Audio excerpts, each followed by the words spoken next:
Buenas noches. Vean en la esquina superior izquierda lo que debemos ver hoy, que es la programación orientada a objetos en C++, como parte del tema de la introducción al C++, lenguaje C++. Veríamos qué cosa es el sistema de tipos comunes, en que en inglés se refiere al Common Type System, CS. Vamos a comparar los tipos de datos por valor y por referencia. Y vamos a definir los tipos de datos definidos por el usuario, datos de valor, que son los enumerativos y las estructuras. Finalmente, si nos da tiempo,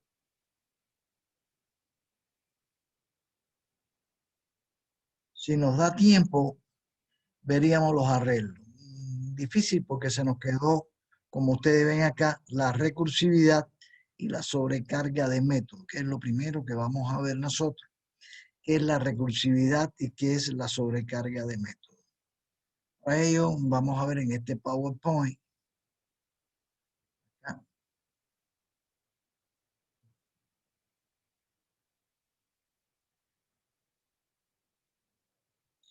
Vamos a ver lo que es la recursividad.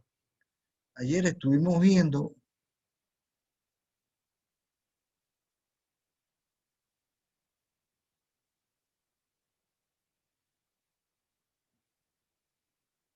ayer estuvimos viendo toda esta parte de acá que eran los métodos.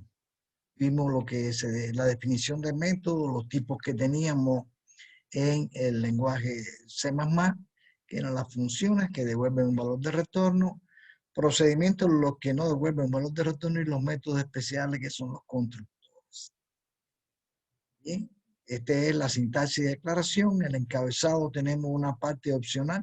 Lo que sí es obligatorio, abre paréntesis y cierra paréntesis. Dentro puede haber parámetros o puede estar vacío. Y es el tipo de retorno, el nombre del método y la lista de parámetros. Bien.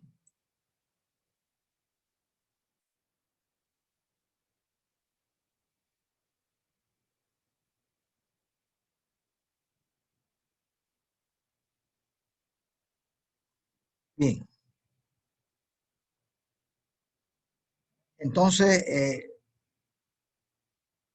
vimos que el tipo de retorno en el caso de las funciones era un tipo de dato. En el caso de los procedimientos, la palabra reservada void, que indica que no se retorna ningún valor.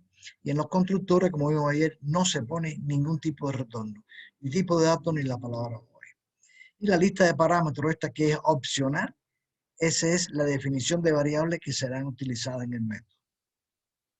Ahí está, ejemplo que hicimos ayer, cómo se creaba una clase en C++, invocación de método, ahí se puede llamar dentro de la misma clase, llamar un método que está en una clase diferente siempre y cuando esté en el bloque público. Ese método tiene que ser público. Y un método llamar a otro y ese otro a otro y ese otro así, hasta que haya espacio en el stack.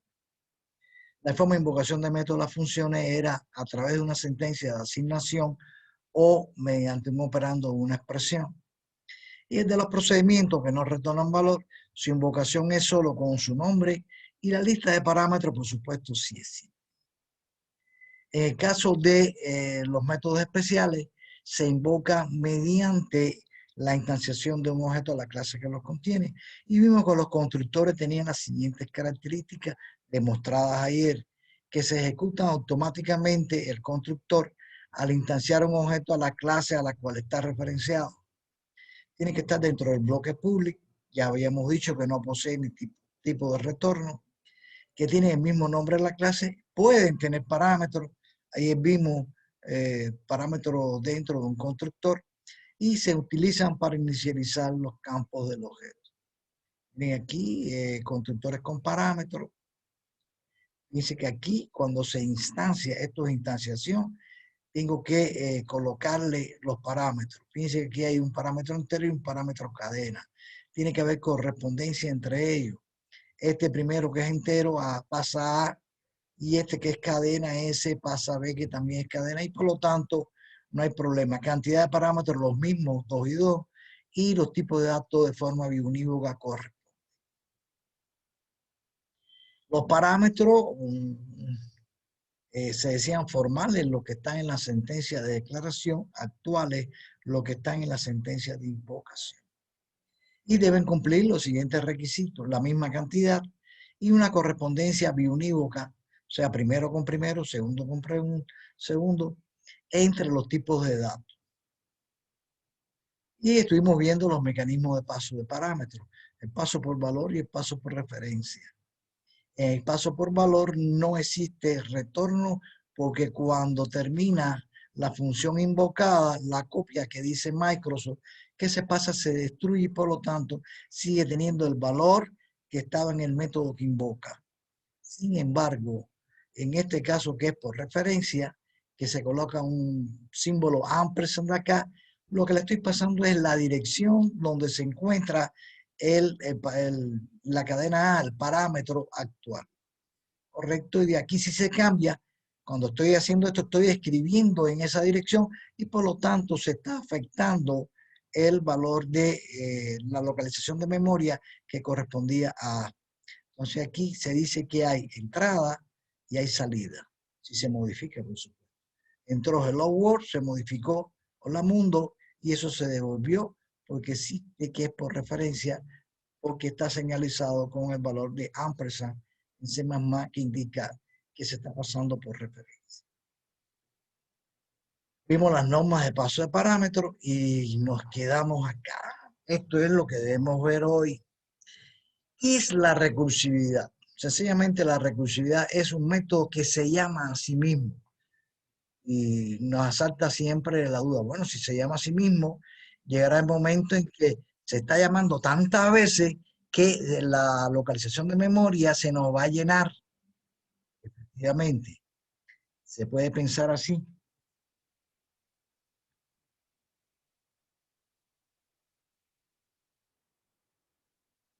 Se puede pensar así, pero es una función, se utiliza para resolver otra versión del mismo problema. En cada repetición el problema se hace más fácil y avanza en un caso base.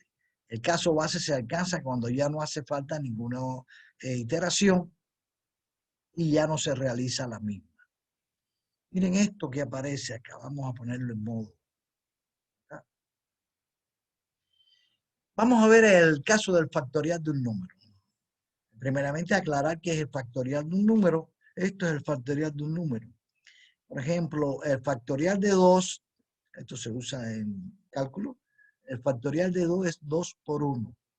El factorial de 3, 3 es el número por el número menos 1 por el número menos 2 hasta llegar a 1. El factorial de 3 se representa con el número y un signo de admiración. Factorial de 3 sería 3 por 2 por 1, que es 6. 4, 4 por 3 por 2 por 1, que es 24. 5, 5 por 4 por 3 por 2 por 1. Y de forma general, n factorial es el valor de n que multiplica a n-1, que multiplica a n-2, a n-3, n-4, hasta que va llegando a 3, 2, 1. ¿De acuerdo? El valor de n. ¿Bien? Esto se puede colocar de esta forma. Esto se podría hacer aquí un método que me evalúe esta expresión. Esta expresión de forma repetitiva se está evaluando acá la expresión. Pero también se puede hacer de forma recursiva. Aquí está la forma recursiva. Se dice que hay un método que es INT factorial que recibe el valor que yo quiero llevar. Y digo, si n es igual a 1, recuerden que cuando el caso es igual a 1, retorna 1. 1 factorial es 1. Entonces, si n es igual a 1, el que se llama acá, se retorna 1, que es el caso base.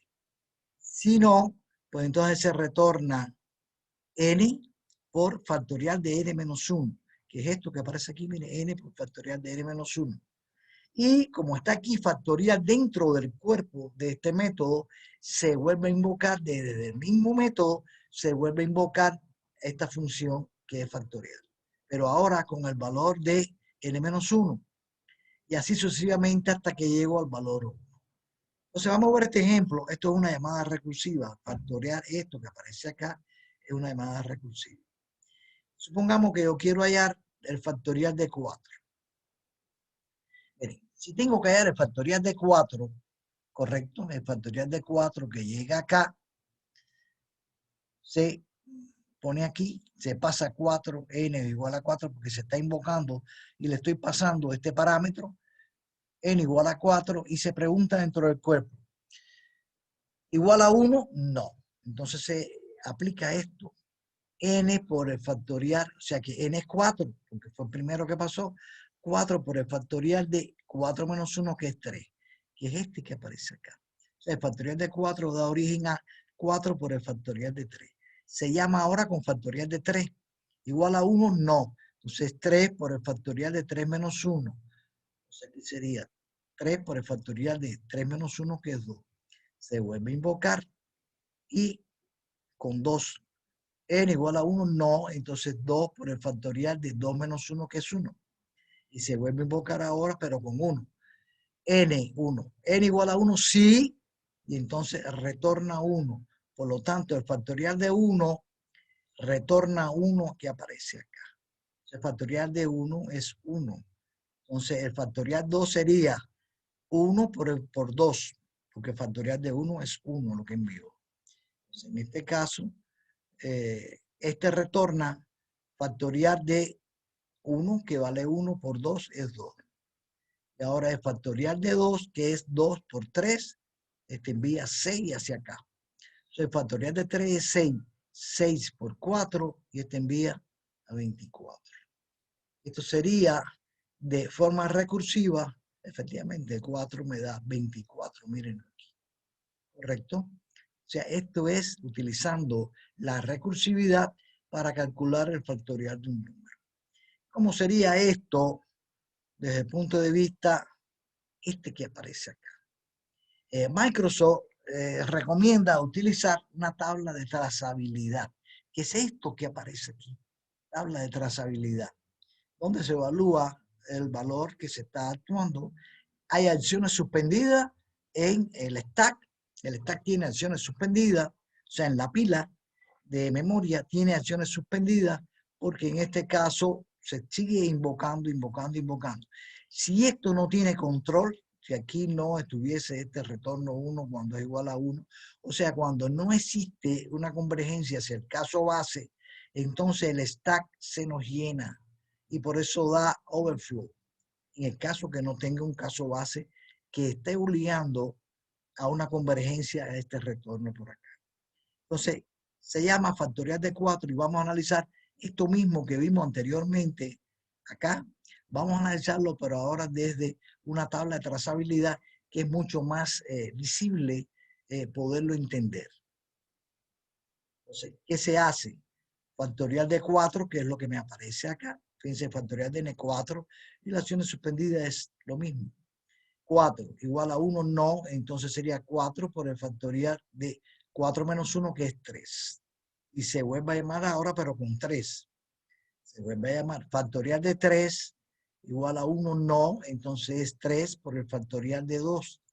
Se vuelve a llamar factorial de 2, ahora es 2 aquí, igual a 1, no, entonces 2 por el factorial de 2 menos 1, que es 1. Se llama factorial de 1. 1 acá, igual a 1, sí, y retorna 1. Ahora, ¿qué se hace? Ahora viene un regreso a la pila. Si este señor que está acá era igual a 1, entonces factorial de 1 es 1. Factorial de 1 es 1 por 2, que sería 2. Después aquí el factorial de 2, que es 2, el resultado acá, 2 por 3 es igual a 6. Y el factorial de 3 se evalúa acá, factorial de 3, recuerden que es 6, se regresa acá y me da 24, que fue lo mismo que nos dio allá. ¿Se entiende eso?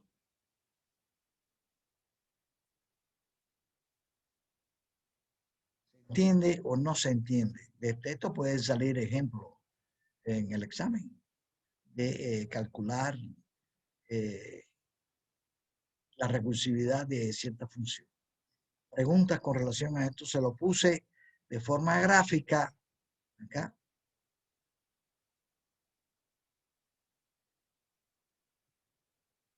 Se lo pongo aquí de forma gráfica y se lo puse acá desde el punto de vista de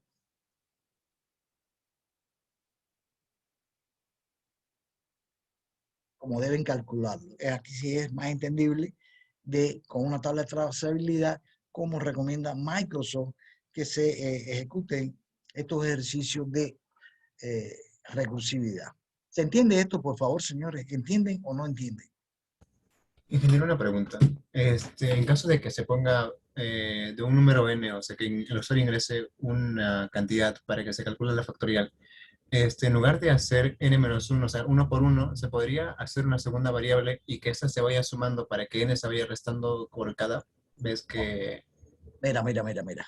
Este caso que está aquí es un método recursivo y lo que se está tratando de emplear es la recursividad, porque estamos en eso, estamos en el empleo de la recursividad. O sea, método recursivo, este es un ejemplo de cómo calculamos el factorial de un número a través de un método recursivo. Podríamos haberlo hecho a través de un bucle dentro del cuerpo de mi aplicación, pero lo que quiero es enseñarles que yo puedo utilizar método recursivo para calcular también, en este caso, el factorial de un número. ¿Correcto? Aquí la lógica es emplear un método recursivo. Bien, vamos a ver otro ejemplo, miren. Miren este caso que aparece acá. Este es un ejemplo de recursividad donde me dice que hay una función recursiva que es idem, que recibe n y me dice dentro del cuerpo, si n es menor que 1, retorna 10. Y si no es menor que 1, retorna el número con que se ha invocado más el misma función, pero con n menos 2. ¿Correcto? Este es una función recursiva, es lo que quiero que entiendan. Esto que está acá, a ver, María.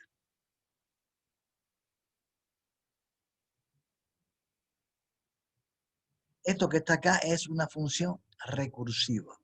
Esto que aparece acá. ¿Correcto? Entonces, yo quiero evaluarla para 6. ¿Qué pasa cuando yo digo idem igual a 6? ¿Cuánto vale el resultado? El resultado de idem igual a 6, ¿cuánto vale? Aquí tengo, bueno, por supuesto, aquí tengo que poner idem igual a 6, que es lo que me están pidiendo. Igual a 6. Entonces, este que está acá, este 6, se transmite acá. Estoy invocando esta función. 6 menor que 1, no. Entonces, 6 más idem, 6 menos 2 es 4. 6 más idem, 4. ¿Lo ven? Entonces, ahora se invoca de nuevo. Es una acción suspendida porque no he obtenido un resultado correcto, no sale a la consola ese resultado. ¿Por qué? Porque esto está dentro del stack, porque me estoy invocando la función nuevamente. Pero ahora con el valor de 4. Entonces aquí 4 menor que 1, no. Entonces cuando digo aquí 4 menor que 1, no, es 4. Aquí, más idem 4 menos 2 es 2. Invoco de nuevo la función. Ahora paso 2. 2 acá menor que 1, no. Entonces 2 por idem 2 menos 2 igual a 0. Miren ahí. Idem igual a 0, porque aquí se invocó con 2. Y como no es menor 2, no es menor que 1, se calculó esto, que es 2 más 2 menos 2, que es 0. Ahora, cuando se invoca 0, menor que 1, sí retorna 10. Ahí retornó 10. Ahora es cuando él va sustituyendo acá para poder regresar a la pila. Esto regresa a la pila. Idem en 0 vale 10. Entonces 10, idem en 2 va a ser igual a 10 más 2, 12. Ahora idem en 2 vale 12. Se sustituye acá. 12 más 4 vale 16. Y idem en 4 vale 16. 16 más 6 da 22. Y lo que retorna esto, cuando usted invoca este método recursivo igual a 6, le va a retornar, el resultado va a ser 22. ¿Capisci o no? ¿Se entiende o no se entiende? Sí se entiende, Inge, pero ¿cómo sería la forma matemática de expresarlo? Esta es una recursiva diferente que la anterior, ¿no? ¿Perdón? ¿Perdón? Esto es un ejemplo totalmente distinto al anterior.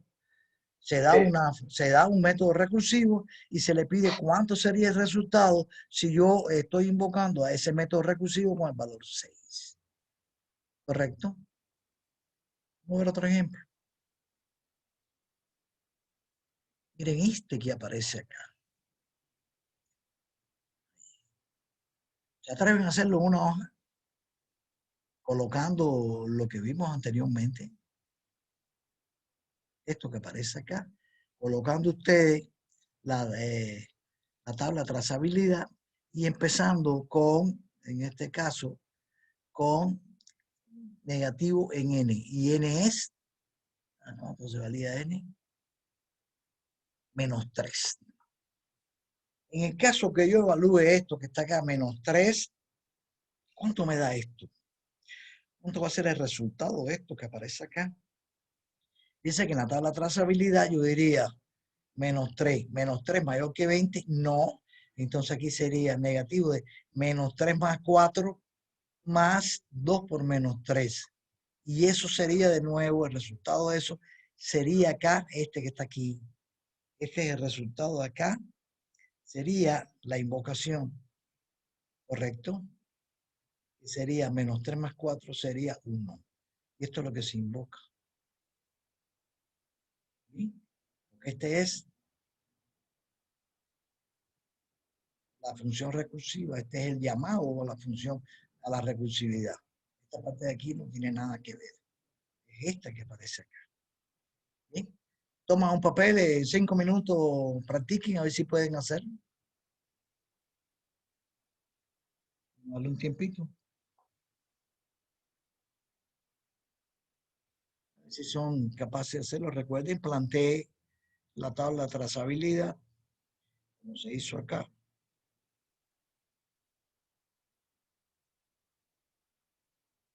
Como se hizo aquí.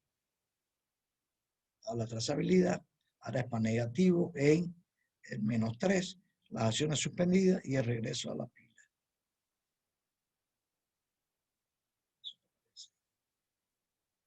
¿Bien? ¿Cuánto daría eso?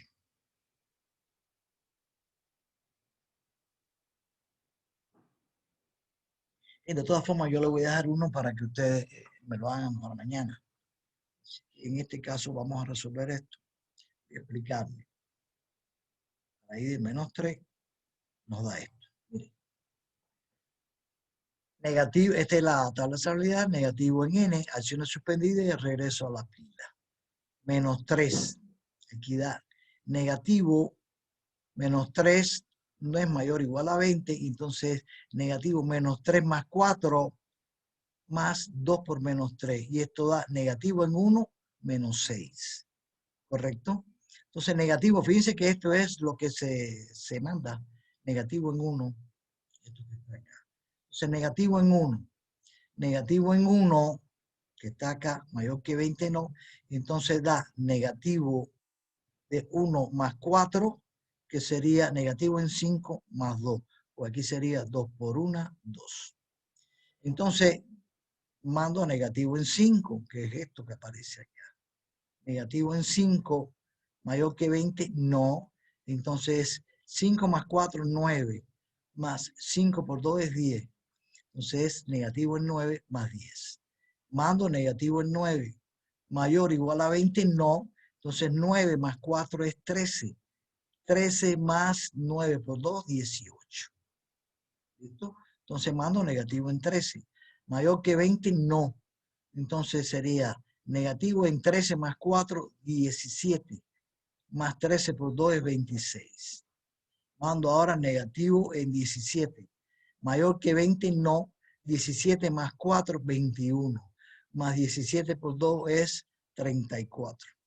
Mando negativo en 21, mayor o igual a 20, sí. Y entonces este señor retorna menos 5. Entonces negativo en 21 es menos 5, más 34, 29. Entonces negativo en 17 va a ser igual a 29, más 26 es 55.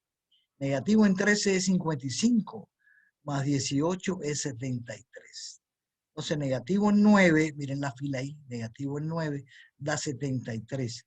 73, que es negativo en 9 más 10, da 83. Fíjense que voy ahora hacia arriba. 83, que es negativo en 5 más 2, es 85. Y el negativo en 1, que es 85 menos 6, me da 79. Correcto, una vez que yo alcanzo el valor de retorno, voy ahora sustituyendo acá los valores. En 21 vale menos 5, más 34 vale 29. Luego el IDEN en 17 vale 29. Sustituyo acá, 29 más 26 vale 55 y voy hacia arriba hasta llegar a obtener el valor que se está pidiendo, que es el negativo menos 3. Y esto que está acá vale 79.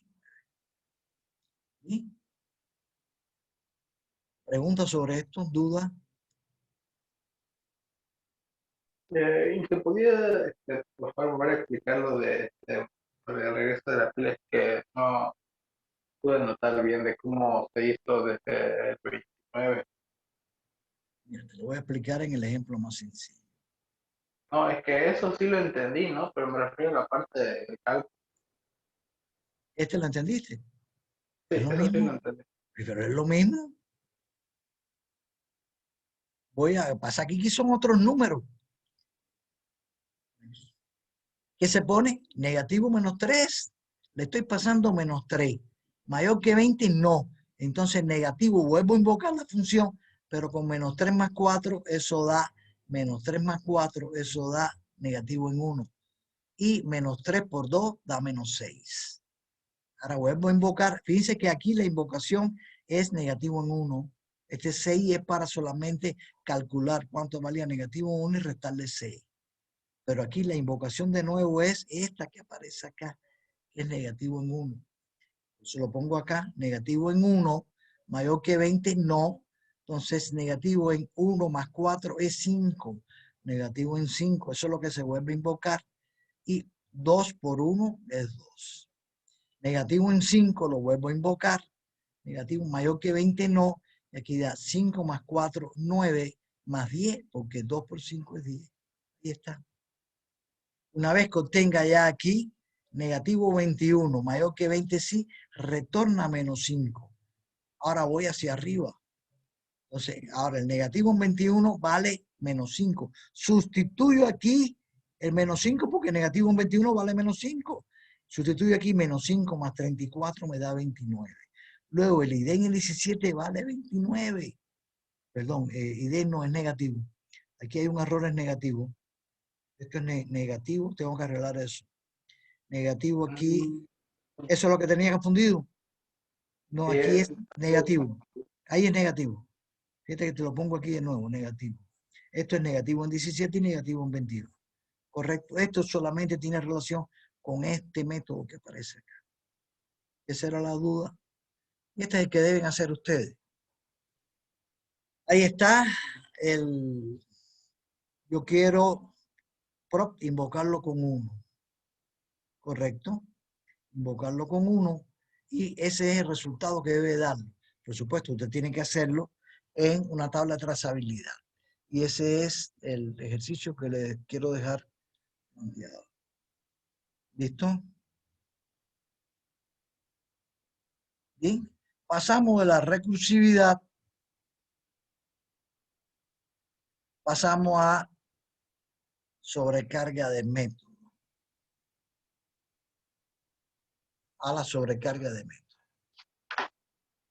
Y ahí está la declaración de método sobrecargado, que son la firma de método y el uso de método sobrecargado. ¿Bien? ¿Cómo yo declaro un método sobrecargado? Un método sobrecargado es un método que comparte un nombre en una clase. El mismo nombre, fíjense que aquí es de usted diga, bueno, pero si tengo el mismo nombre, pues es un error. Una variable dentro de un método no puede tener el mismo nombre. Y en caso de una clase, el nombre de un método no puede estar repetido, pero sí se admite el mismo nombre de una clase siempre y cuando tenga o bien una cantidad distinta de parámetros o el tipo de datos de los parámetros sea distinto, por supuesto de forma biunívoca. ¿Correcto? Entonces, eso es la sobrecarga de un método. Ahora, la firma de un método está regido por lo siguiente. ¿Quiénes forman la firma de un método? El nombre del método, el tipo de datos de parámetros y la cantidad de parámetros. No afectan la firma de un método el nombre del parámetro, correcto. Si aquí usted puso, aquí, INTA, acá, y le vuelvo a poner INTB, INTC, aquí eso no es un método sobrecargado. ¿Qué vamos a ver ahora? Mire, vamos a ver este que aparece acá. Vamos a verlo acá. Vamos a verlo vamos a acá y vamos a sacar esto, vamos a disminuir. Y vamos a sacar acá. Vamos a crear un proyecto. Este proyecto va a ser, por supuesto, consola. De consola. Siguiente. Y va a ser, vamos a llamarle método sobrecarga.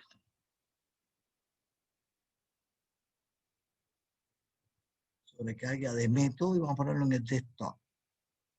Crear. Para hacerlo más amplio, vamos a crear. Tenemos. No voy a mostrar. Yo estoy muy contento.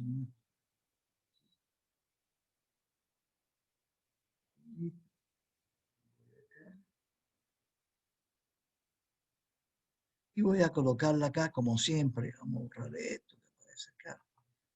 Y vamos a colocar acá el using space.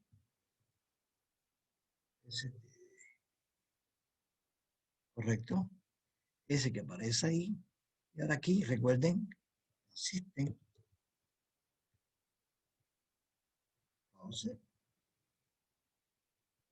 Y el retorno. 0. Estamos listos ya. Pero para hacerlo más amplio, vamos a crear una clase. Proyecto, voy a agregar una clase y el nombre de la clase le voy a poner sobrecarga. Sobrecarga, correcto. No estoy trabajando con herencia, o sea que la clase de base, esto no es una clase derivada. Y aceptar, solo aquí pongo clase base cuando esto es una clase derivada de esta que está acá. Aceptar. Esa es mi clase base. Aquí voy a poner un método public, dos puntos, y todo lo que escriba, todos los métodos que escriban acá van a ser públicos. Vamos a ver qué tenía yo en el PowerPoint. Y vamos a poner estos dos que aparecen acá. C, Tab, B. Fíjense que en este caso yo he puesto el mismo nombre del método y no me da error. El mismo nombre. ¿Por qué? Porque la firma de ellos, recuerden que la firma tiene 3 componentes. El primer componente es el nombre. Entonces ya ese está desechado. O sea, es igual. Pero al menos uno de los 3 tiene que ser diferente. En este caso que aparece acá, tengo 2 parámetros. Y en este otro caso que está acá, tengo 3 parámetros. Luego eso constituye una sobrecarga. Vamos a ver de nuevo esto. Para que sea una sobrecarga, la firma de los métodos tiene que ser al menos uno de los elementos que forman la definición de la firma tiene que ser distinto entre los dos métodos. En este caso, el nombre de la función, bueno, por definición, esto es igual para ambos, porque así se dice, la sobrecarga tienen el mismo nombre, ¿correcto? Y entonces, en este caso, ya por definición, este es el mismo. Entonces, o el tipo de datos de parámetros o la cantidad de parámetros tiene que ser distinto. Por lo tanto, aquí tengo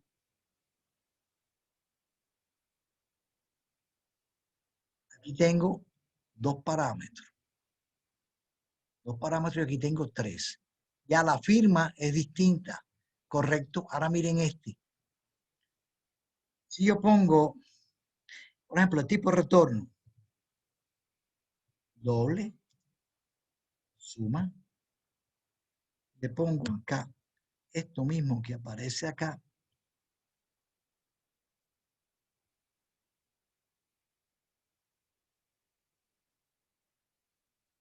¿eso sería un error o sería una sobrecarga? A ver,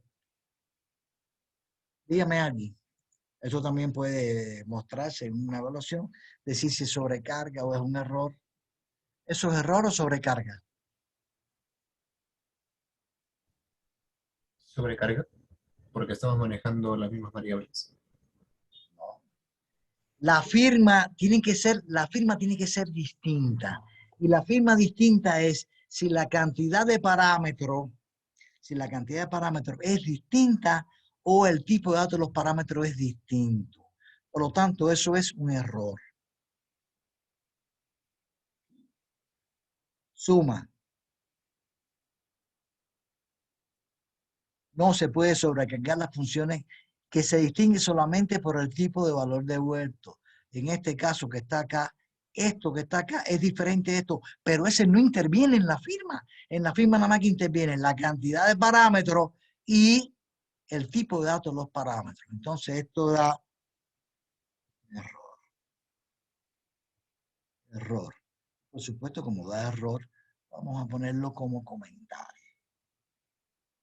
Ahora, miren este que está acá. Voy a colocar acá el mismo este que está acá.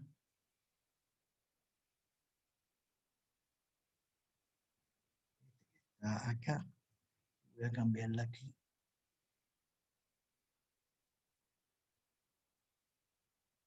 ¿Eso me da error o es una sobrecarga?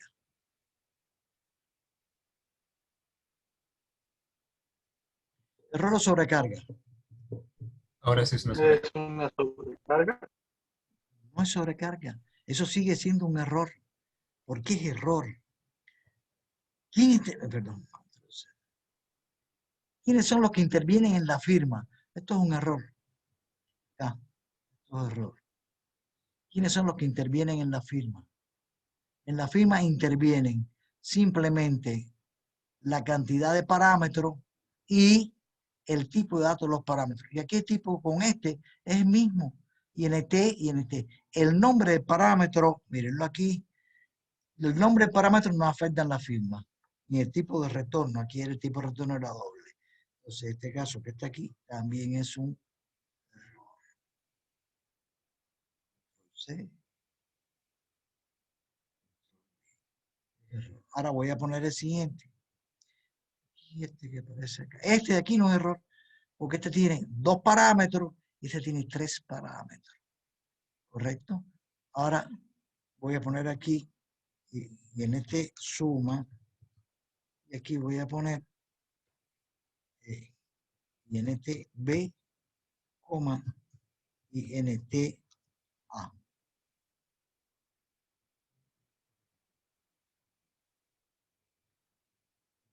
Error o sobrecarga.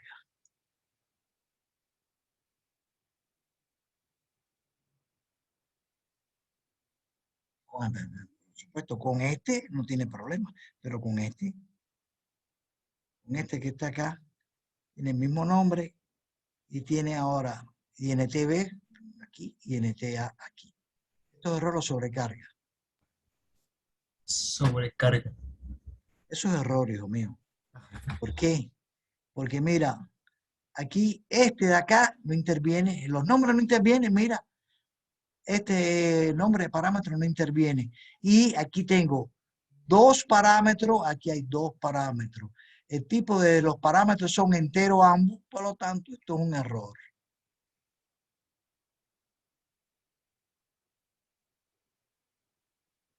Ahora, si tengo acá, miren, ahora si tengo lo siguiente. Entonces, Y aquí tengo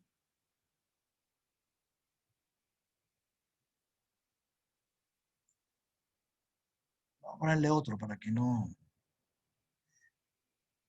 hay que insertar de el string arriba. Error o sobrecarga. Dos parámetros. Y aquí también hay dos parámetros.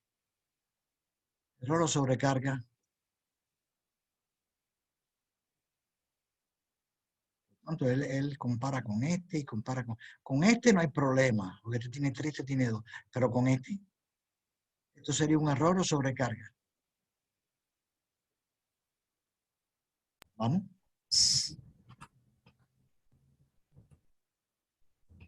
Vamos, señor, aquí estamos para aprender, no importa que digan disparate. Como el tipo de parámetro es diferente, ahora sí sería una sobrecarga. Exacto. Sobrecarga. ¿Por qué? Porque este de aquí es entero, el primer parámetro, y este de aquí entero, pero este es doble. Por lo tanto, es una sobrecarga. ¿Correcto? Ahora, miren acá. Voy a hacer este mismo.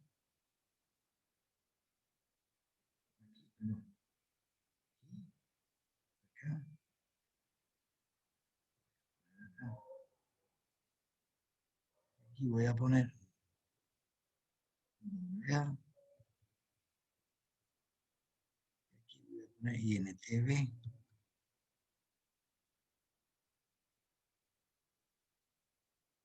Error o sobrecarga. Con relación a este, no problem. ¿Correcto? Con relación a este, no problem. 3 y este tiene 2. Con relación a este, sobrecarga o error. Sigue siendo sobrecarga, ¿no? Sigue siendo Sobrecarga. sobrecarga. No, Sería un error. Es un error, exacto. ¿Por qué? Porque recuerden que es primero con primero y segundo con segundo. ¿Correcto? En este, perdón, en este que está acá es sobrecarga. Primero con primero, segundo con segundo. El primero acá es en T y esto es sobrecarga, perdón. Sobrecarga. El primero es distinto al primero y el segundo es distinto a este que está acá. Es sobrecarga. ¿Correcto? Porque es de forma biunívoca. Primero con primero, distinto tipo de datos. Segundo con segundo, distinto tipo de datos. No hay problema. Al menos uno, aunque yo ponga aquí doble, aquí esto es sobrecarga porque aunque este es el mismo, se evalúa este. Ya al menos uno es distinto, ya una sobrecarga. ¿Ya? Por supuesto, eso es la sobrecarga y vamos a ver este que aparece acá. Esto que aparece acá. Vamos a ver aquí esto que aparece acá. Y entonces vamos a invocarlo acá.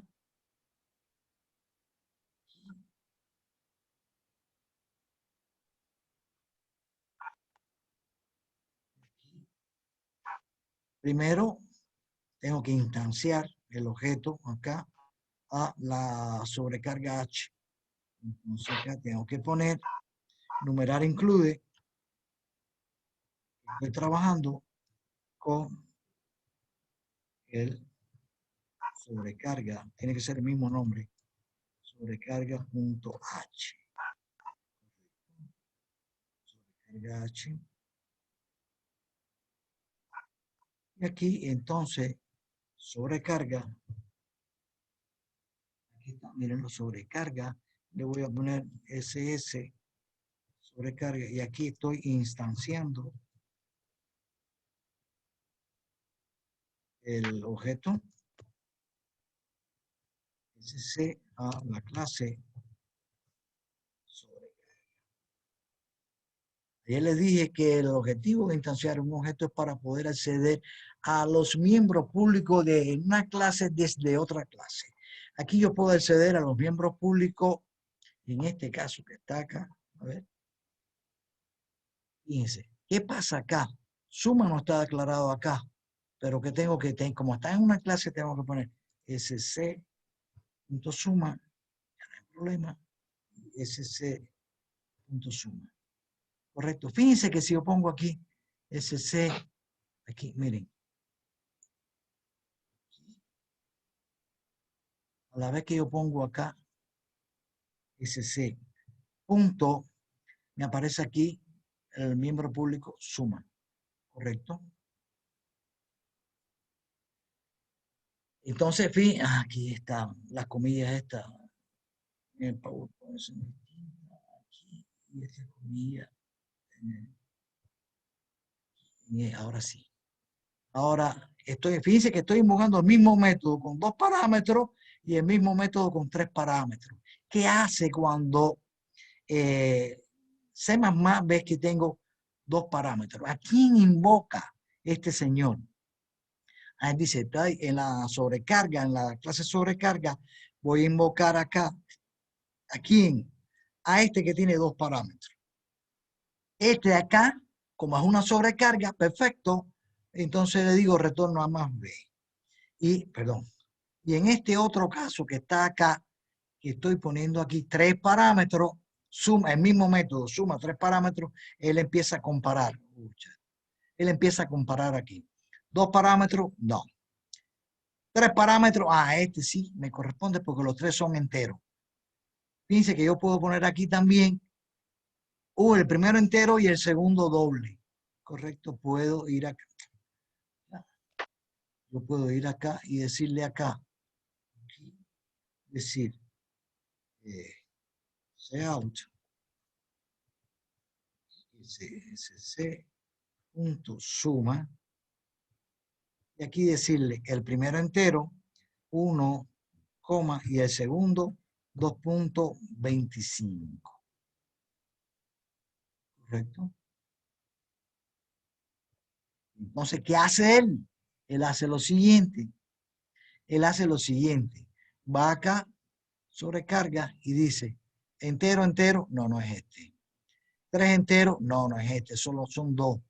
Es este es un entero y un doble, porque este no es, o pudiera ser este también porque lo asimila. ¿Correcto? Entonces, en este caso que está acá, lo hace también. ¿Sí? Esto que está acá.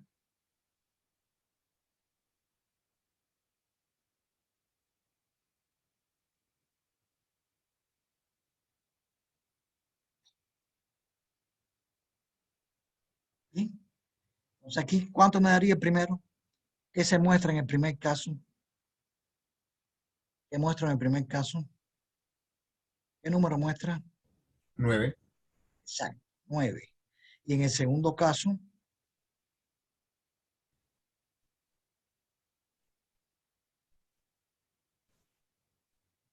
¿pasó?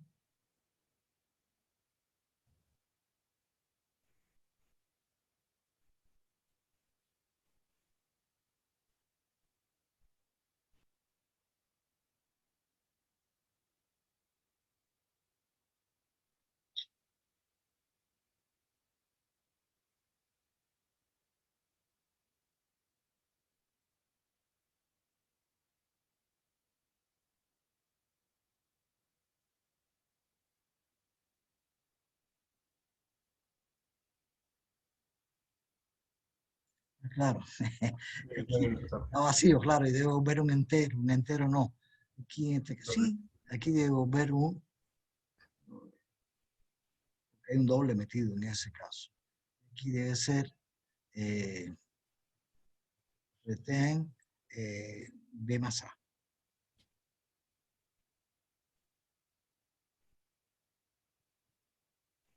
Listo. Así. La comilla está dentro de la llave. ¿Perdón? Perdón, el punticón.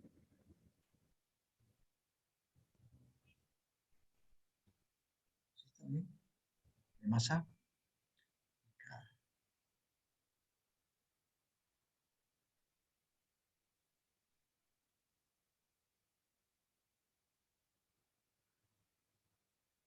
Primero devuelve.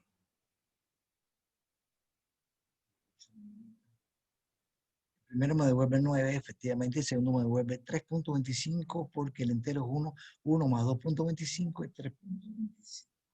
Correcto, pero fíjense que en este caso yo estoy invocando el mismo método con distintos parámetros. 2 enteros, 3 enteros, un entero acá y un real. Ahora, si yo pongo este que está acá, por ejemplo, este que está acá y digo cout sc punto, suma, le paso ahora aquí 1, Eh, hola, disculpe, ingeniero, una momento, pregunta. ¿Por qué primero le salió el 9? Si está solo... un momentito, joven. Acá, miren, suma 1, ¿qué pasa con esto? No hay ninguno que me diga, acá, dice que no hay ninguno aquí que me diga que tengo un string. Entonces, por lo tanto, ahí me sale un error. ¿Qué me dice? Ninguna función sobrecargada coincide con la lista de argumentos.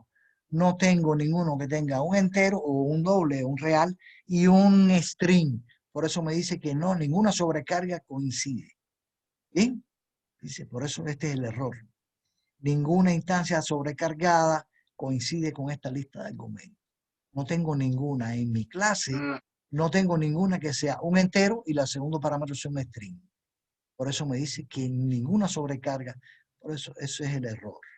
Correcto. Perdón, ¿por qué 9? Porque suma de 1 más 2 es 3. no, disculpe, sí, ¿Sí? y ya me di cuenta. Lo siento. Ya. Bien, entonces esto sería los métodos sobrecargados. Se los dejo. Después le voy a subir este que aparece.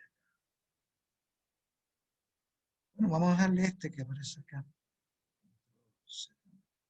Eso aparece aquí que está con el error. Se lo voy a dejar aquí, en ese error, para que lo sepan.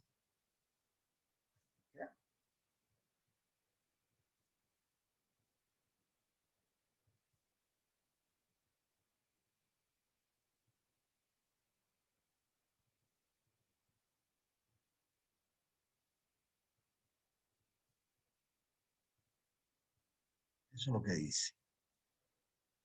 Ninguno coincide con los parámetros esos que están ahí. Ninguno tiene un tipo entero o un doble, porque el entero este puede ser. Y en este caso un string, ¿correcto? Pero estos dos anteriores sí los busca. O sea que él busca, el lenguaje busca, aunque tenga el mismo nombre el método, él busca ver si existe una firma que sea distinta, si hay una sobrecarga. Y si la encuentra, la ejecuta. La primera que encuentre. Piense aquí, podía haber encontrado en esta que está 1 y 225, él pudo haber encontrado esta que está acá también, porque un entero también se puede asimilar como doble, ¿correcto? Bueno, aquí devuelve un entero, debía ser doble. Esta es la primera que encontró correcta. Devuelve un doble y en este caso que aparece. ¿Ven? Esa es la sobrecarga de método. ¿Se entiende eso? Vamos a guardar para mostrarse. Bueno, ahora sí estamos en... Esto tiene que estar claro, que forman la definición el nombre, ya. Al menos uno de estos tres tiene que ser distinto. Y esto por definición, como es el mismo, miren, por definición de la firma, son que comparten el mismo nombre dentro de la clase. El nombre, entonces, uno de estos dos tiene que ser distinto. O el tipo de dato del parámetro de forma biunívoca o la cantidad de parámetros. Ni interviene el nombre del parámetro, ni el tipo de retorno. Están los ejemplos que le puse. Esto que está acá. Vamos ahora, estamos dispuestos ahora a empezar la clase de hoy. Eso se nos había quedado de ayer. ¿Listo? Vamos a ver la clase de hoy. Morón.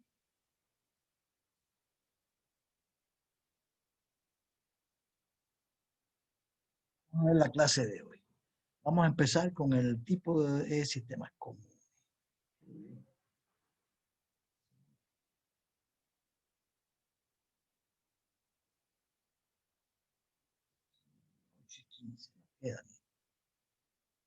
Y vamos a ver el sistema de tipos comunes y esto es esto que aparece. Vamos a analizar esto que aparece.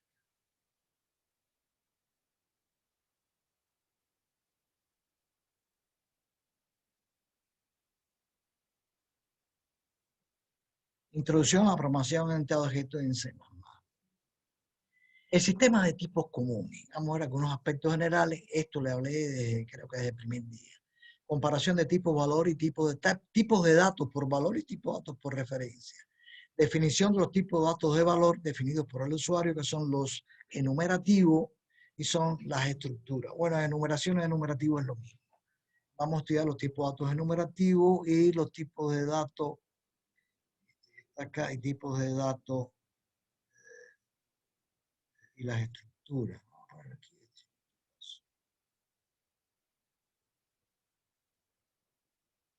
Listo. Eso es lo que veremos. Bien, el CTS, claro, ahí está en inglés, que es, eso es, quiere decir el Common Type System o sistema, aquí, sistema de tipos comunes. Admite tanto datos de valor como referencia. ¿Qué quiere decir tipo de datos de valor y tipo de datos por referencia? Esta es la explicación que aparece ahora acá. Los tipos de valor contienen sus datos directamente. Sigue apareciendo gente hasta ahora. Contienen sus datos directamente. Cada una tiene su propia copia de datos y las operaciones sobre una no afectan a la otra. Los tipos de datos de referencia almacenan referencia a sus datos. Son conocidos como objetos y dos variables de referencia pueden apuntar al mismo objeto. Las operaciones sobre una pueden afectar a la otra. ¿Qué consiste todo esto que está acá? Los tipos de datos por valor son tipos de datos cuyo valor se almacena en la pila stack. Se puede decir que el acceso a este valor contenido en uno de estos tipos es directo. Es decir, en la misma localización de memoria en el stack que se almacena esa variable, ahí mismo se le coloca el valor de esa variable. Si yo hago una copia de esa variable ahí, son independientes. O sea, si cambio el valor, no sé si se lo puedo representar acá. Tengo acá. Si cambio ese valor, no sé si se lo puedo representar de forma aquí. Vamos a representarlo aquí. Crear un proyecto.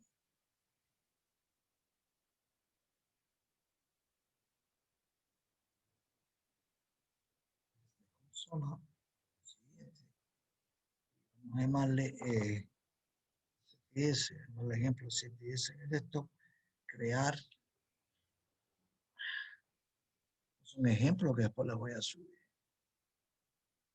Voy a poner acá todo esto que aparece acá.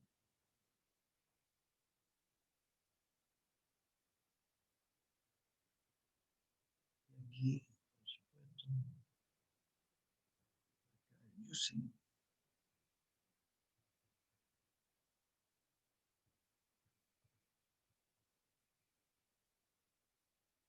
Coma, y aquí entonces, acá, system.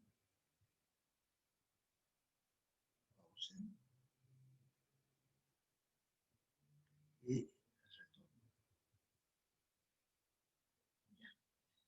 entonces aquí, tipo de datos por valor. ¿Quiénes son los tipos de datos de valor? Los tipos de datos por valor ya pueden ser los predefinidos y los definidos por el usuario. ¿Quiénes son los predefinidos? Son los tipos, estos que aparecen acá, que son los tipos de datos primitivos que tiene el lenguaje. INT, el float, el double, todo eso son tipos de datos de valor. Acá.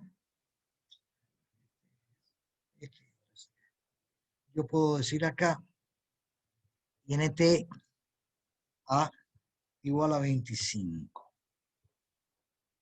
Y aquí puedo decir INT B igual a 25. Igual a A.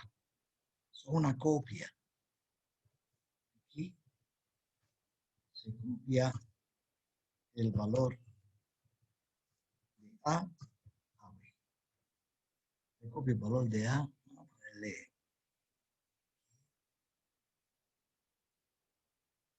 Llave. X. Y. Y X. No haya confusión. Se cumple el valor de X. A. Eso es una copia. Eso es una copia que aparece. Entonces hago lo siguiente. Miren. Ay, sí, ya. Se out. Entonces aquí voy a poner X igual a X.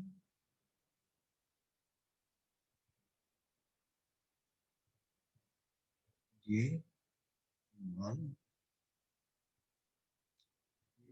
a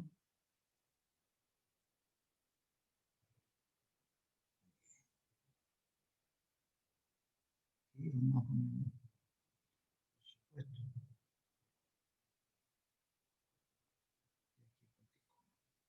listo, correcto. Ahora voy a ejecutar esto. Por supuesto, X vale 25 y Y vale 25 porque le pasé el valor.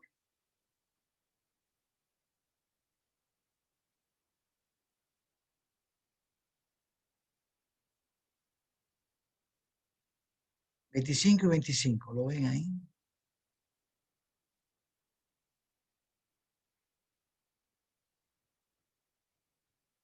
¿25 y 25? ¿Listo? Ahora, ¿qué pasa? Si le cambié este valor acá, una vez que yo cambio el valor de X,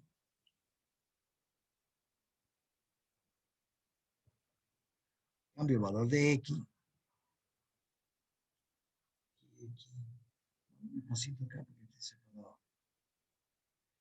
Y ahora me va a dar X33, pero Y sigue teniendo el valor que tenía anteriormente. O sea, que yo cambio este valor de acá, este permanece ya en este de acá. Cambio el valor de X, se coloca en la localización de memoria, ahora el nuevo 33, pero Y sigue valiendo el 25 que había copiado de acá. Por eso dice que las copias no se cambian. Ahora da 33 y 25. 23 y 25. Ahora,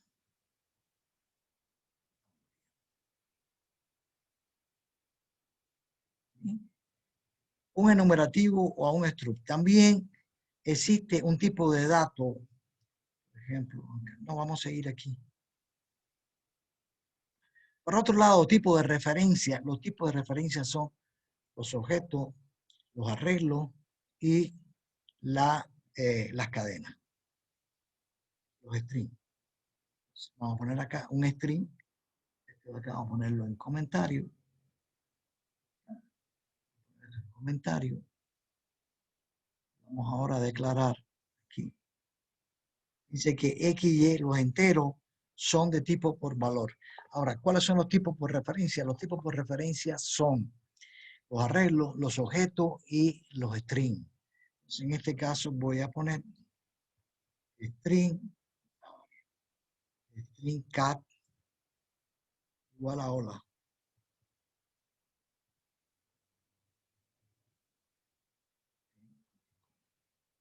Y aquí voy a poner string, aquí me meto. Voy a poner, puedo hacer esto.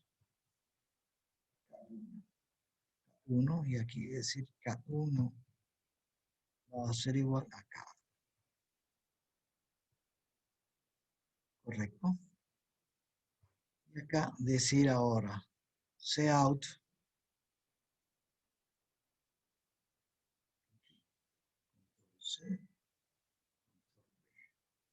cout aquí le voy a poner cat igual, aquí es cat1 igual a cat1. Eso les parece. Entonces va a decir hola y hola, ¿verdad?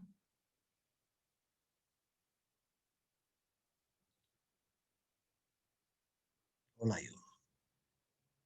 Ahora voy a decir, una vez que tengo esto que está acá, voy a decir que cat cambia. Cat va a ser igual a hello en, ¿correcto? Según el criterio este de acá, cat ha cambiado, pero cat 1, que se le había pasado hola, debía mantener el mismo. ¿Qué pasó?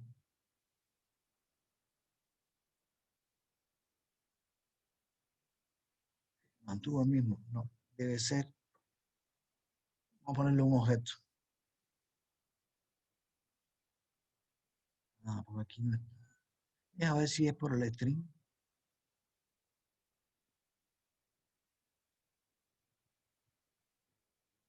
String.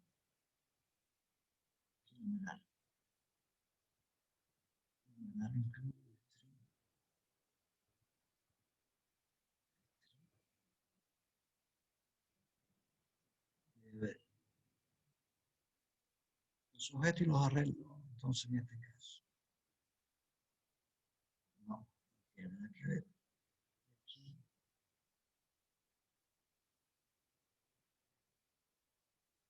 vamos a poner aquí que es un object.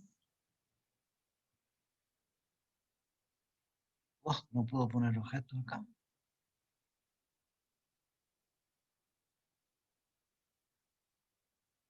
No puedo poner esto como objeto.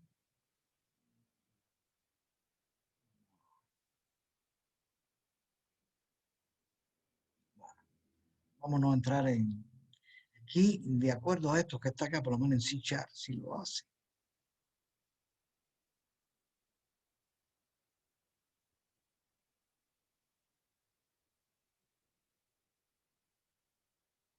Hola.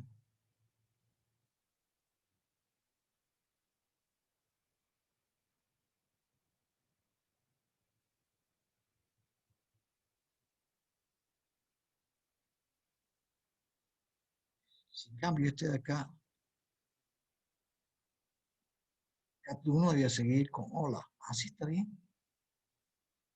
Debía ser, si cambio este que está acá, debe cambiar para los dos, porque esto es un tipo de dato por referencia y esto que está acá tiene un valor de referencia.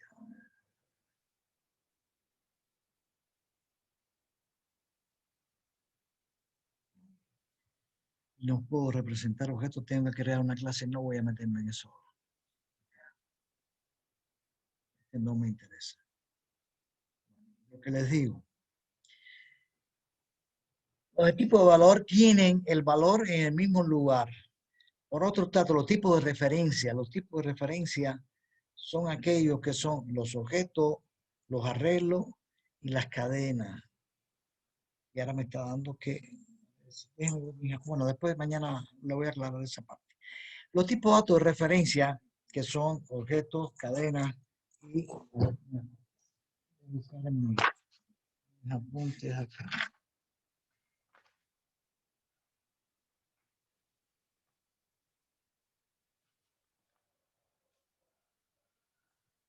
Dice.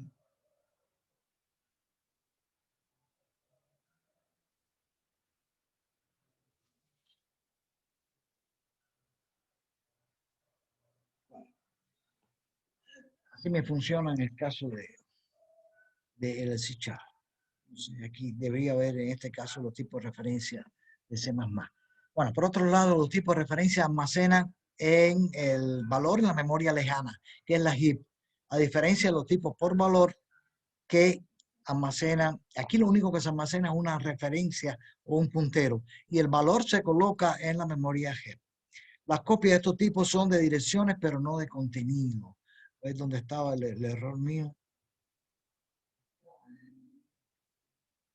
Ya lo cerré. Está guardado.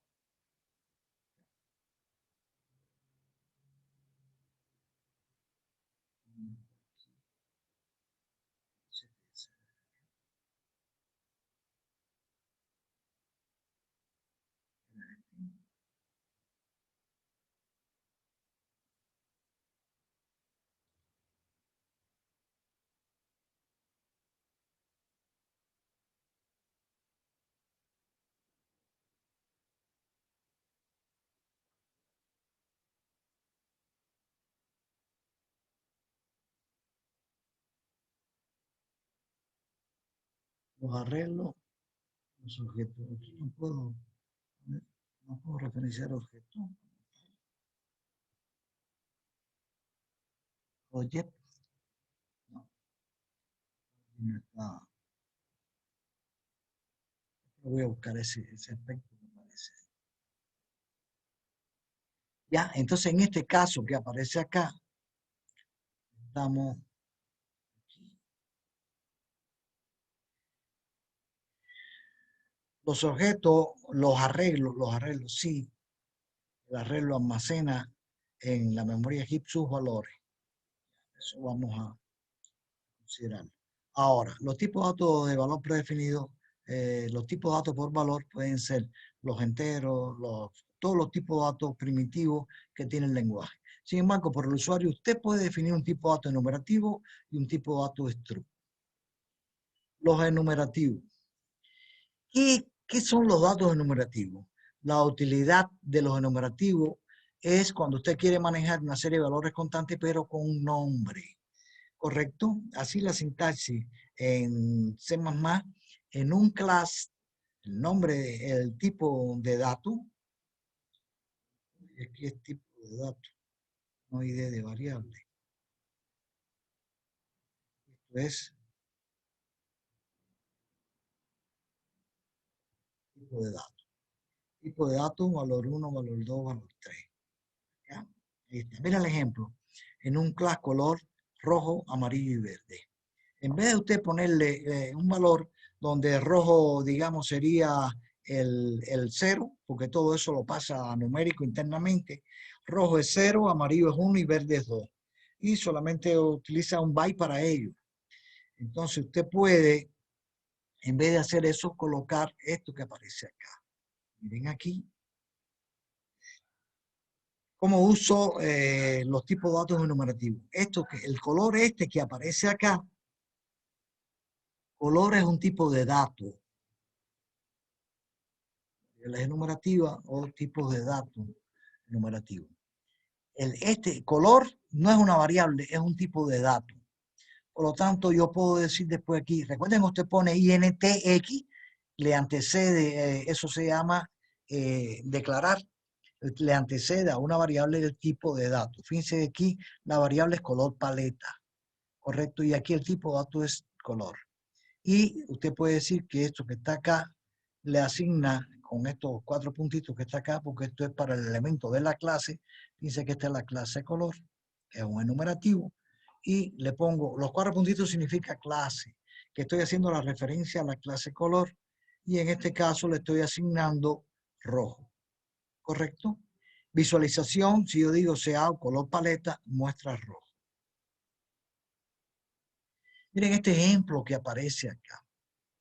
En un clase semana, ahora le estoy poniendo, se han dado valores a las constantes de forma explícita. Si no pongo igual a 1, igual a 2, igual a 3, domingo él le pone 0 implícitamente. Si lunes no tiene puesto 2, él le pone, o sea que si no hay valores implícitos, él le pone 0, 1, 2, 3, 4. Pero si yo le pongo a este, domingo igual a 15, lunes igual a 16, martes, entonces él toma esos valores que aparecen ahí. En este caso, domingo, primer día de la semana, le puse 1. Nota que en este ejemplo se han dado valores a las constantes de forma explícita. ¿Cómo puedo usarlo? Semana, acá, el día, este es el tipo de dato y esta es la variable. Y es semana y le pongo que en este caso es sábado. Entonces pregunto, si el día de la semana, que es la variable, es igual a sábado o el día de la semana es igual al domingo, imprimo día de descanso en LL. Y si no, día de trabajo, carita triste en live. ¿Bien?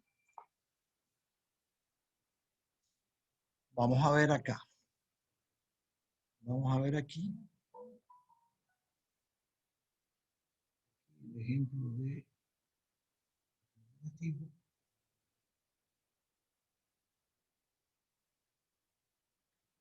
acá. Eso lo tenía hecho.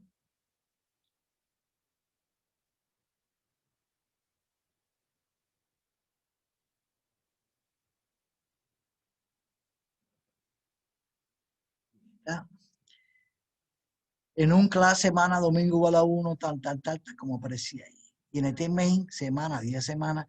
Si el día de la semana es sábado, el día de la semana es domingo, día de descanso, carita feliz. Aquí.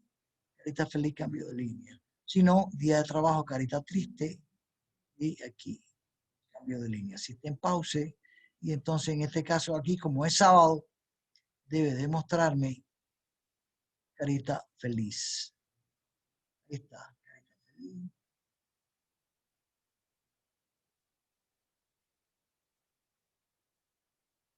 Carita feliz. Día de descanso. Ahora si le pongo acá que es día de semana,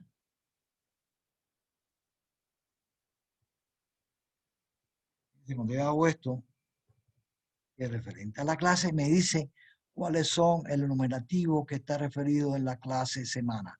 Domingo, jueves, lunes, martes. ¿Correcto? Vamos a ponerle que es martes. Martes. Y esto es carita triste, va a ser ahora. Martes. Carita triste porque es día de trabajo. Ah, perdón.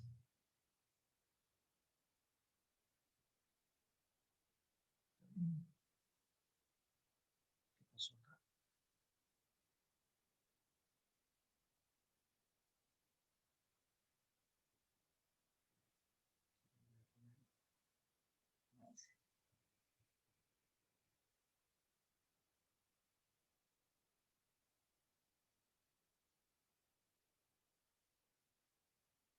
Aquí es. ¿Qué pasó?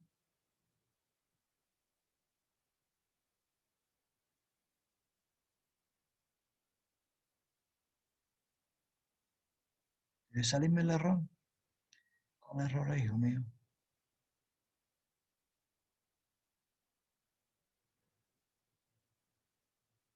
Debe salir de aquí un momento. Para que me muestre el error.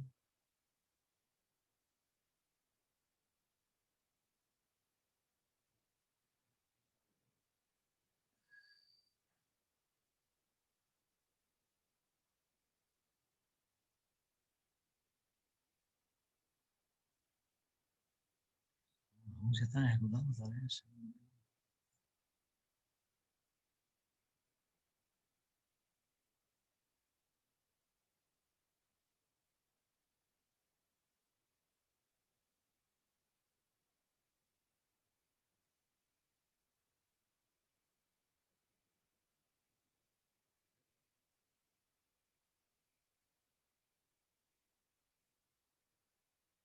¿Cuál es el error?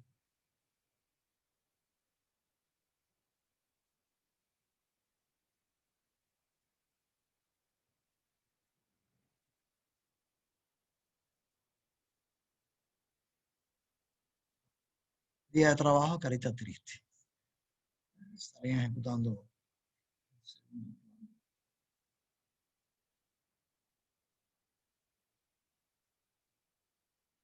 ¿Ya? Entonces, lista de errores.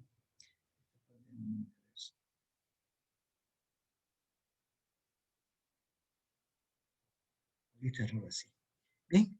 Entonces, fíjense que en este caso declaro el enumerativo semana y le pongo valores implícitos 1, 2, 3, 4, etc. Si día de la semana es martes, entonces en este caso, día de la semana, si es igual a sábado o es domingo, día de descanso, carita feliz. Y si no es día de trabajo, carita triste. ¿Correcto? Pero así es como recuerden que semana, como usted declara acá, semana es tipo de dato.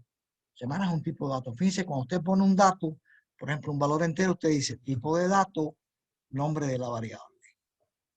¿Correcto? Y aquí igual, tipo de dato, nombre de la variable. O sea, la variable 10 semanas es el tipo de dato semana. ¿Correcto? Y aquí si usted le pone igual a 10, entonces en este caso, ahí es igual a 10. Y en este caso el tipo de semana es igual a martes. Estos 4 puntos significa que es un elemento de la clase, porque aquí es, el numerativo es la clase semana. Está en una clase que se llama semana. Entonces aquí Cuando usted quita eso que aparece ahí, le aparecen todos los elementos posibles que son estos enumerativos que aparecen acá. Un ejemplo, dice que semana, ojo,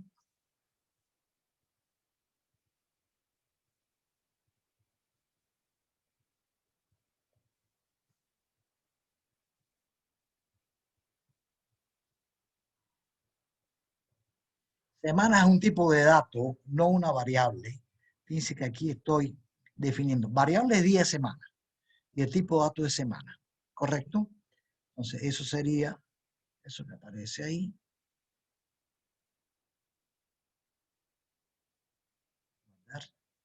Vamos a ver ahora qué son las estructuras. Vamos a continuar acá.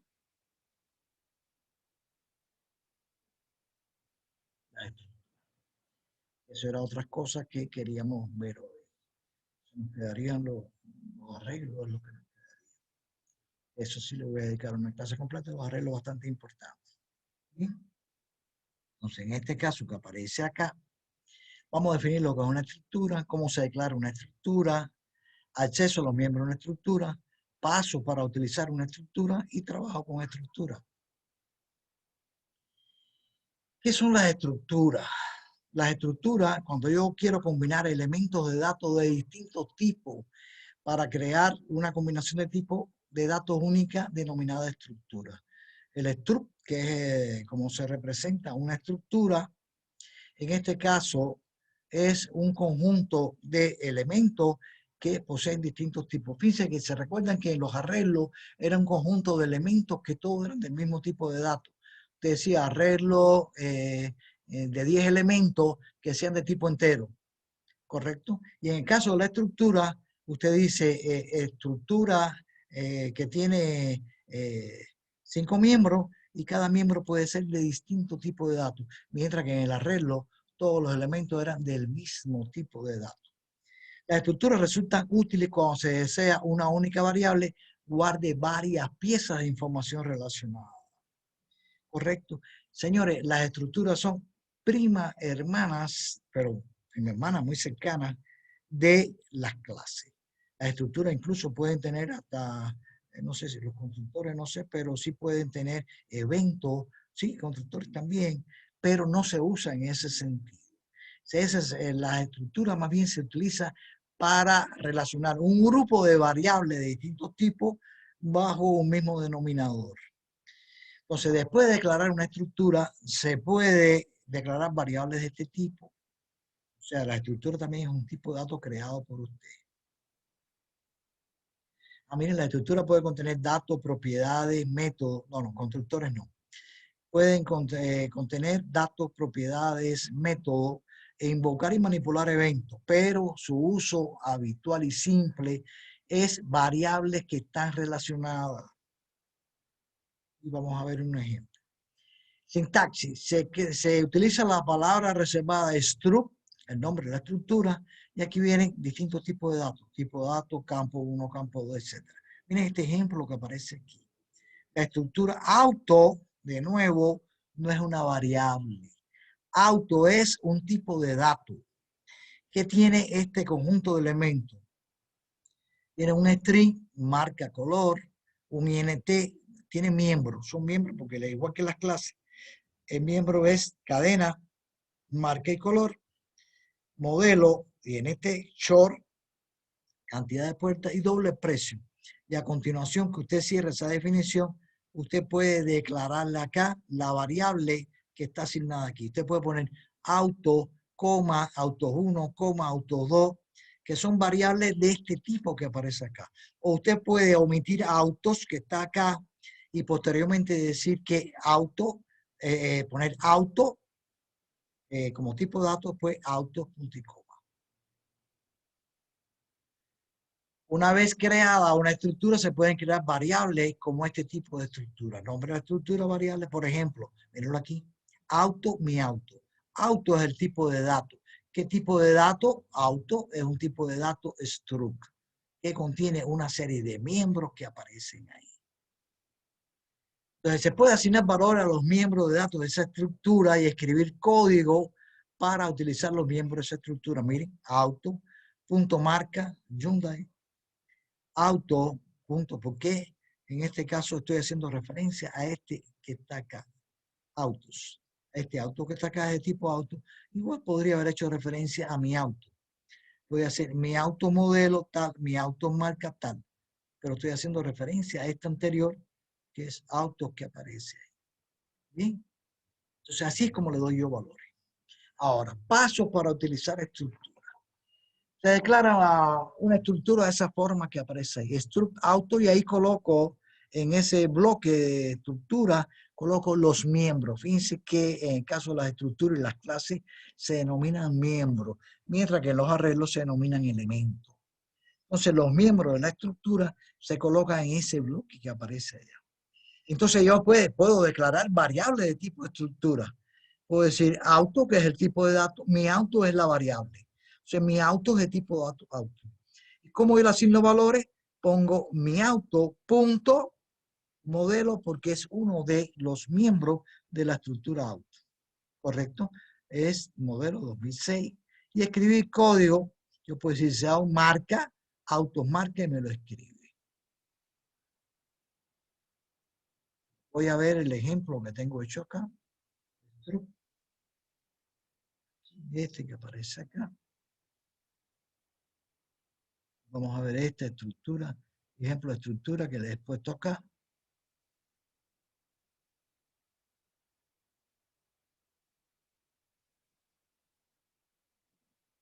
Mírenlo aquí. La estructura no se puede poner dentro de ni dentro del main, ni dentro de ningún otro método. Tiene que estar fuera de los métodos. Struct auto, string, marca, color. Aquí le puse un arreglo, color que es color beige, rojo y azul. ¿Correcto? Aquí en este modelo, cantidad de puertas, y lo puedo inicializar. Cantidad de puertas normalmente son 4 puertas, doble, precio. Aquí le puse la auto. Correcto. Miren cómo yo asigno valores acá. Auto.marca, cuando yo pongo acá, auto, dice que a la vez que yo pongo auto, punto, me aparecen todos los miembros acá. En este caso es marca, Hyundai. Asimismo, auto modelo 2006, auto precio 12.000. Y después puedo mostrarlo de esta forma que aparece acá. Como aquí estaba predefinido ya color, acá 3, 1, 2, 3. El 2 va a ser acá el color rojo. Correcto. Aquí cantidad de puertas 4 va a salir, y el precio es este precio que di aquí, que son $12.000. Correcto. Entonces, si eso lo escribo acá, mírenlo acá.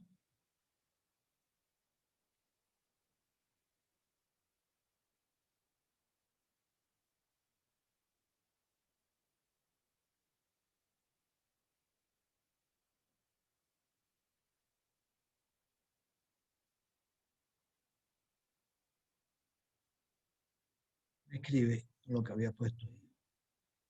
Le puse Hyundai, color azul, aquí era 0, 1 y 2. Le puse 2. El color azul.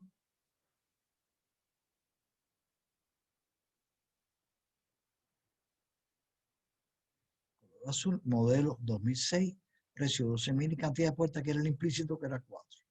¿Correcto? O sea, declaro aquí. Declaro mi estructura, el tipo de dato auto, que tiene todos estos miembros que aparecen ahí.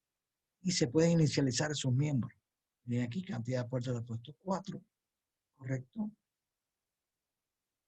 Y aquí después le asigno valores a los demás, a la marca, al modelo, al precio. Y después puedo colocarlo ahí tal y como dice este señor que está acá. Tal y como dice acá. Como dice PowerPoint. Declaré mi estructura con todos sus miembros. Le puse al tipo de dato auto, le puse una variable mi auto, le di valores y después lo utilicé como en salida, etcétera, etcétera. Bien.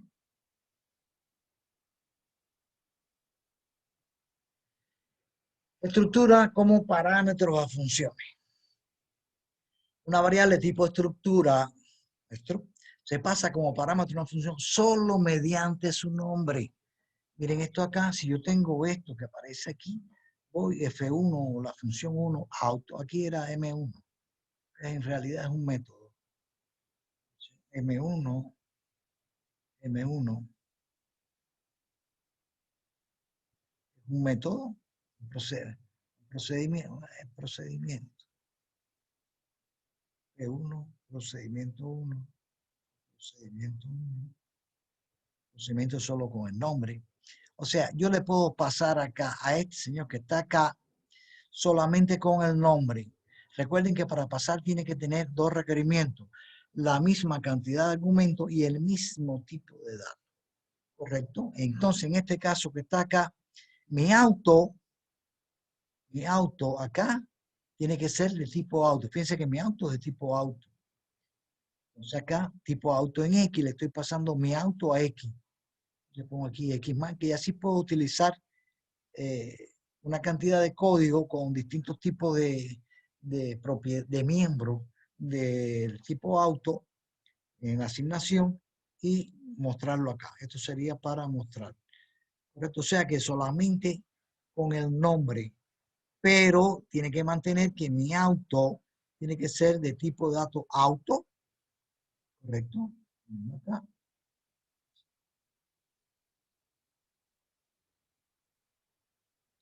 Mi auto es de tipo dato auto. O sea, acá.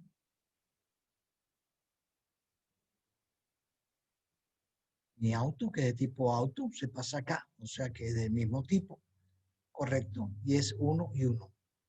No hay problema. Y entonces X hace la función de todos los elementos del auto. Puedo poner aquí marca, etcétera, etcétera. Aquí se acabó.